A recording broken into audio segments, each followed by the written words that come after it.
I think that this is when we're talking. I'd like to eliminate the extreme cases from the discussion because I think that there really isn't much of a discussion there to be had because the other side is just going to agree. Like we all agree, if one parent was abusive, it's good that the divorce should happen. That and the other parent should get custody, and everybody will be better off, and that's wonderful. But what happens when it's just kind of just an unsatisfying marriage for maybe both parties, or maybe one party in particular is deeply unsatisfied or unhappy or falls in love with somebody Mhm. else, and wants to leave their family for an affair partner. Um, Well, in that case, those are kind of these well, then they form polycules. grayer Then they areas. become polyamorous. Why do you think all these educated classes or these middle-aged people? It's all the rage. They're reading Miranda July's novel, which is all about this. They're reading all these memoirs, and it's all in the culture and the zeitgeist. And because they don't want to get divorced because they're educated and they believe what you're saying. They know what you're saying. They're hyper responsible parents, so they're not going to get divorced, but they're also not going to deprive themselves And I'm okay with that. Actually, I think of that is the polyamory. I think noble. that's Well, chaos not making too. polyamory, but Having like an affair. quiet What about just affairs. having an Yeah, affair? like yeah, just I think quietly do what you need to do, but keep it out of the kids' lives and ears, and don't Okay, have a but all right, but conversation about coming out as poly. Like, don't no, do yeah, that. I think that's. that I is mean, incredibly creepy and weird thing to do to your kids. I would. Can you imagine your mom sits you down one day and talks to you about her sexual needs and the fact that yeah, I she know and dad have people who's pursued. that was the '70s way. That's what parents did in the Oh '70s. Oh yeah, because everything was no. out in the open, and we all Oh that was, and kids no. were like No, adults, and no. no, oh yeah, don't talk No, down we to your should. kids. Some things should be some Right. doors, But some okay, closets but should just be if you're closed shut. encouraging people to just have affairs, is that not grounds for divorce? I think it depends on whether you're being honest. Like, I mean, I meant honest affairs. Like, if you're unsatisfied in the relationship, you're unsatisfied. Okay, well, we look the other way while one partner fools around or whatever, and we try to make it work. Or you could just, go to therapy, try it out, or you could decide we're just gonna grit our teeth and get through it until the children are of a certain age, and then Yeah. we get I divorced. see, that's the I think that would be the right. responsible thing to do. So It sucks just though. It you're just gonna be sucks. miserable for 18 You're gonna be years, miserable. Yeah, and and then, well, hopefully it's not 18 years, right? Like, hopefully you don't realize you hate each other the second your child is born. Um, it's been known to happen. it does happen though sometimes, but, maybe you realize it a few years down the Okay. road, and then you manage the best you People keep can, having and, more kids to save the marriage, so there's that too. So yeah, don't do gotta that. Don't plan have another kid to save the marriage, but be there for your kids while they are, especially when they are young. I think it matters a lot less when they are old enough to be able to get out of their own situation.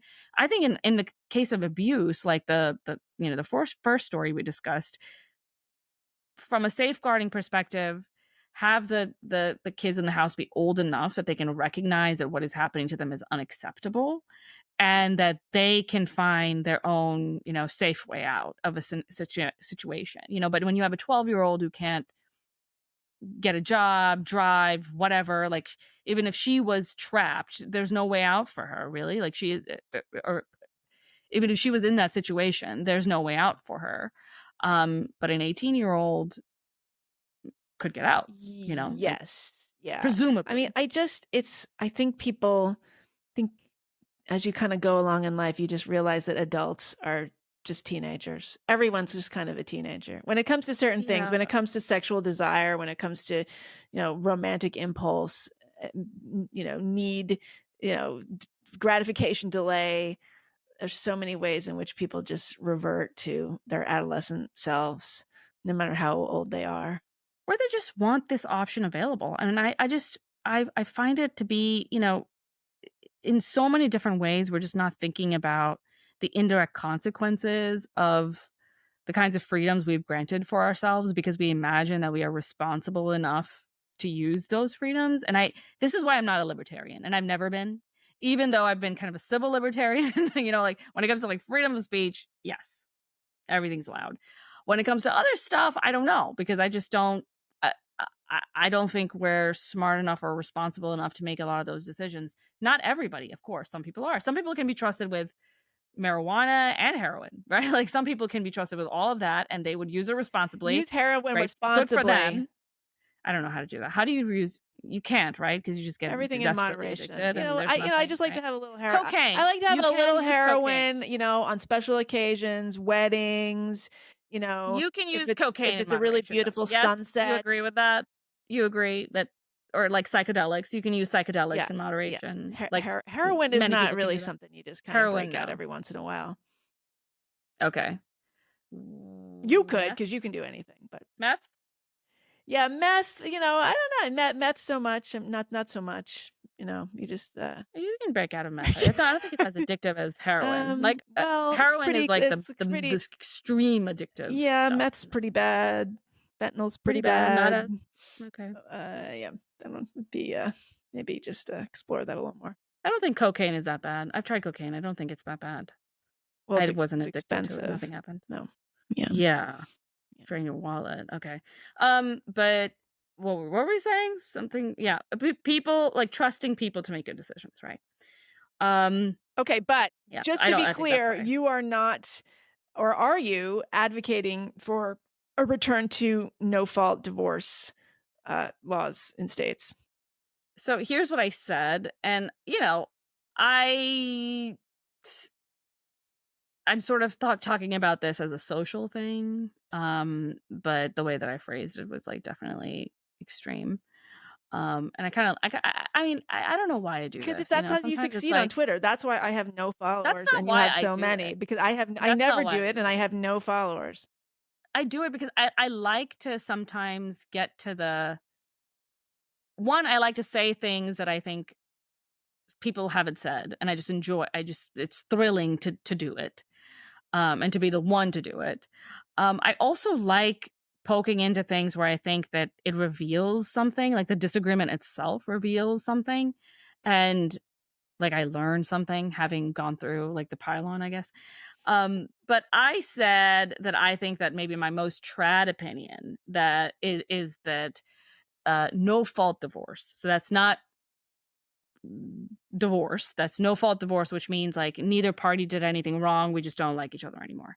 That no fault divorce should not really be an option when you have kids that are under like I think it's driving age is how I put it. I'm not sure, but my in my mind it was like 15 or 16. Mhm. Um, and that it should just be expected that you just get through it to get through this time unless it is a fault divorce, right? Unless there is like some egregious thing happening on the other side and or abuse or anything like that, then of course get out.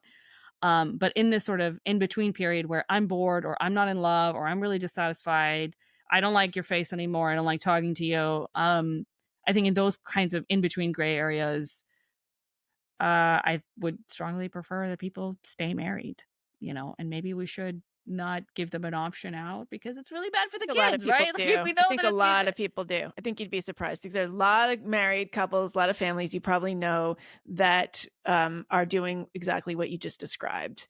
A lot of people you'd be surprised haven't had sex in a decade. Like they're yeah, and they're checked staying out. together for the They're kids. they're So if essentially that's the case, co-parenting and living together, and so it they've made doesn't peace matter, with that. right? But they've made So it doesn't matter. or they're waiting, or they when the kids are out of the house, they realize they wake up one day, they say, "Oh my God, I'm going to be 60. I can't. I want something more in my life before I die." And okay, let's do it. I mean, I know people who've done this extremely successfully, and other times it's a mess and people get hurt. And look, I mean, there's no one way. But look, I feel like I Mm. feel like I do have to say that I know very few people who had kids who just cavalierly got divorced. I think that the what Bridget describes, 5 kids under 12, and her parents really just didn't give didn't give it any kind of shot. I think that that's at least that is rare now, especially among I like think it's rare educated in your elites. circles. Yeah, Yeah, I well, think it's rare in your circles. Like but the it's yeah, uneducated but the other people unelites, are just they're not not even getting married. married. They don't even get married in Yeah. the first place. Yeah. Yeah, Partly yeah. for So these I also did reasons. say that. Mhm. I also said that I think having said that, it's kind of a moot point given that many people, the kind of people who really need to hear this are the ones who don't marry at all before having children. But the main idea being that it should be frowned upon to have partners in and out of the children's lives, for the biological parents to have a household, like one household that they're raising the children in. I don't like the idea of children shuffling from Yeah. And household I to think household. It seems and I think so it's cruel. well, it is well, it depends, but I also know people where the Imagine you parents I know having the to people do the that. parents shuffle around. The kids stay in one That place that is, I think, and the great. parents Yeah. shuffle around. I think that that is very mature, and that is, the parent taking there's at least one of the burdens of divorce onto Yeah, themselves, which but is the parent.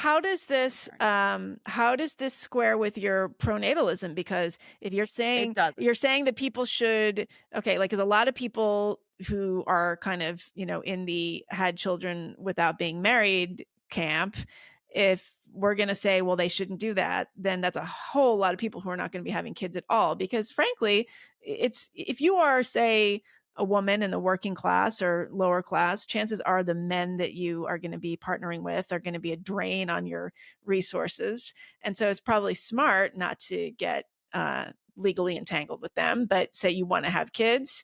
And if we slash you, not me, you are saying that we need more kids, that's going to be, you don't want to keep those I've people I've from I doing have it. 2 responses to that. One is that I think that there is I on the face of it, it makes sense that this stance would be in opposition to a pronatalist stance. And I can see the logic there. I would counter that and say that a lot of these things are not all that intuitive in how they work, in that there are a lot of background, sort of indirect, incentives that are aligned and realigned when we have these kinds of social policies that we don't really think about.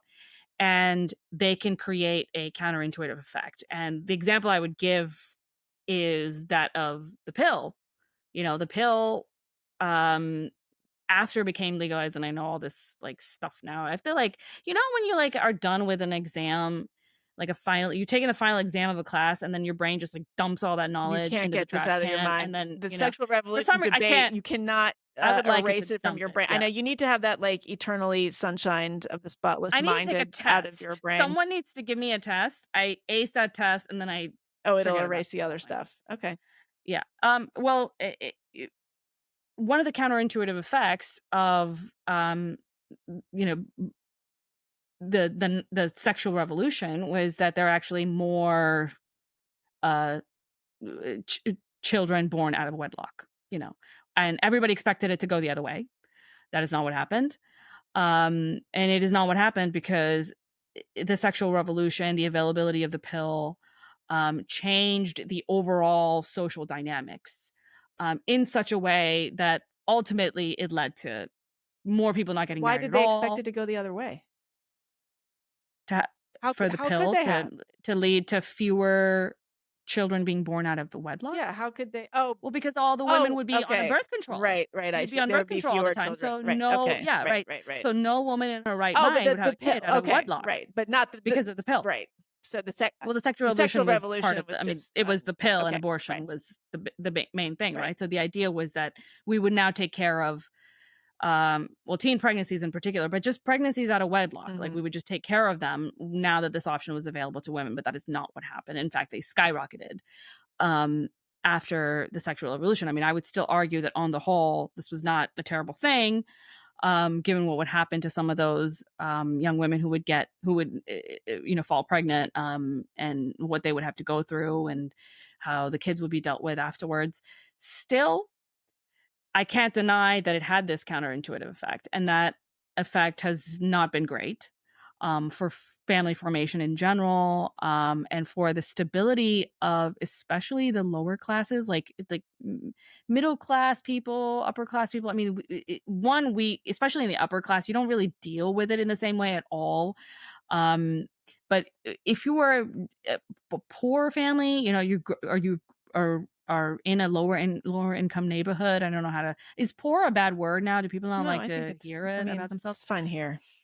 But if you are in that condition, a two parent household is the difference between a very good stable environment for a child or a chance to succeed out in the world, and a possibly like deeply dysfunctional one. So that norm mattered a lot for the lower classes, and the loss of that norm has If been the devastating. men can pull their weight, though. Right. Well, I mean, I think one thing feeds into another, right? Like Yeah, I mean, we can also they're start not getting into forced to we can be also talk there, so about the they don't welfare have to state, and we stand can up, talk and about the how, we can talk about right, right. benefits, and there's all kinds of ways you could go here. There are But all these yeah. things that are feeding into it, right? But I think that it's one of those things where sometimes there's a counterintuitive thing that happens. Going back to this conversation about divorce, I suspect, and I don't know, but I suspect because hasn't, I don't know how even I would go about proving it. Maybe somebody can give me an idea, but I suspect that this is one of those things where the fact that we have this kind of this option of divorce that is always on the table, um, I think it might make some women less likely to have more kids.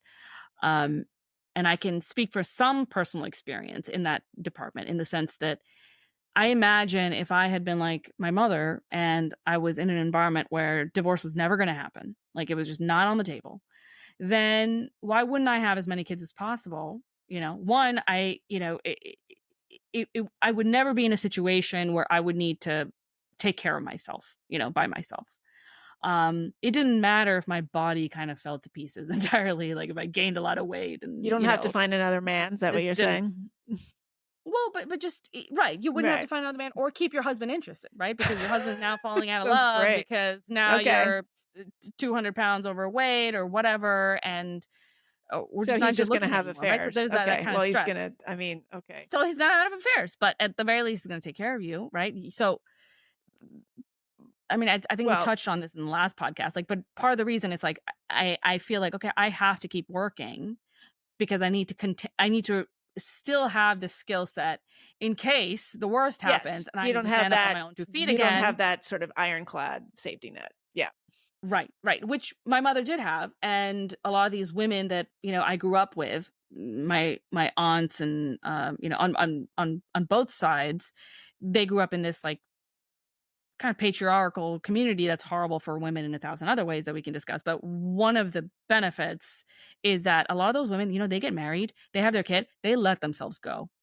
I mean, you wouldn't believe. They just let themselves go. And it's like a really common thing. Like you get married and then you become like an auntie. Hmm.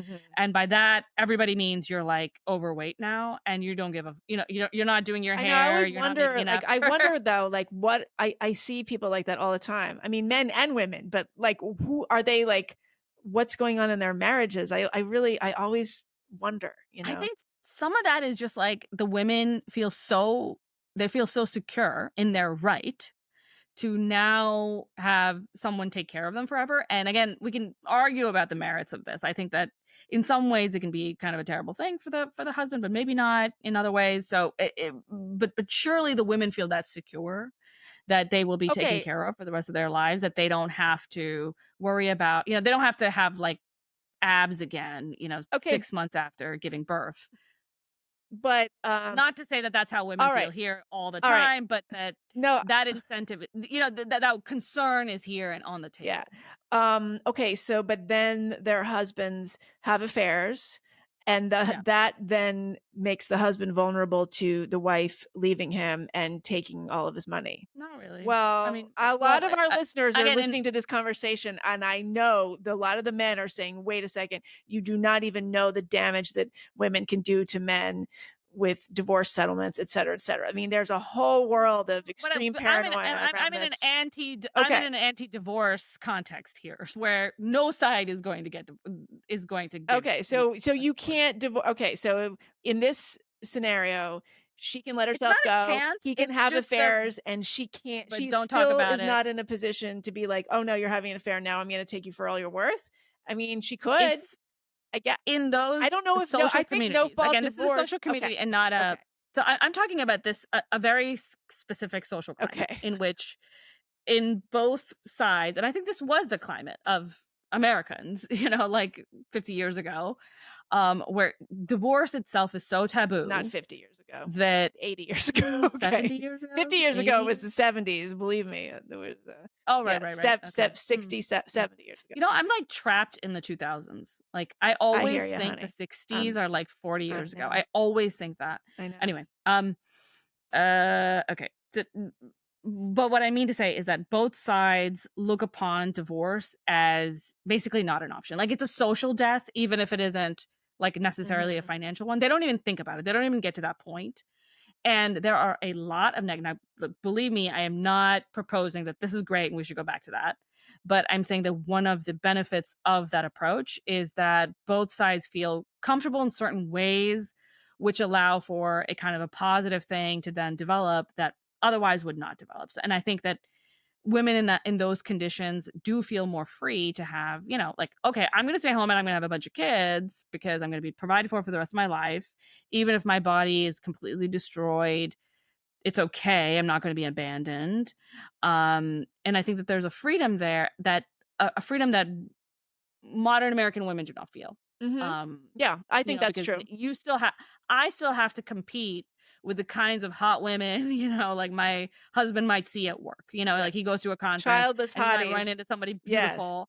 Right. And now I have to compete with those girls and they have not had, they have not had a baby. So they don't have like the stomach that I have. And that sucks. And thinking about that sucks. And that's a constant kind of a stress in the back of my mind. And of course, that has an indirect effect of, well, should we try for another? Because that's going to be an even bit like, who knows, am I going to recover after that?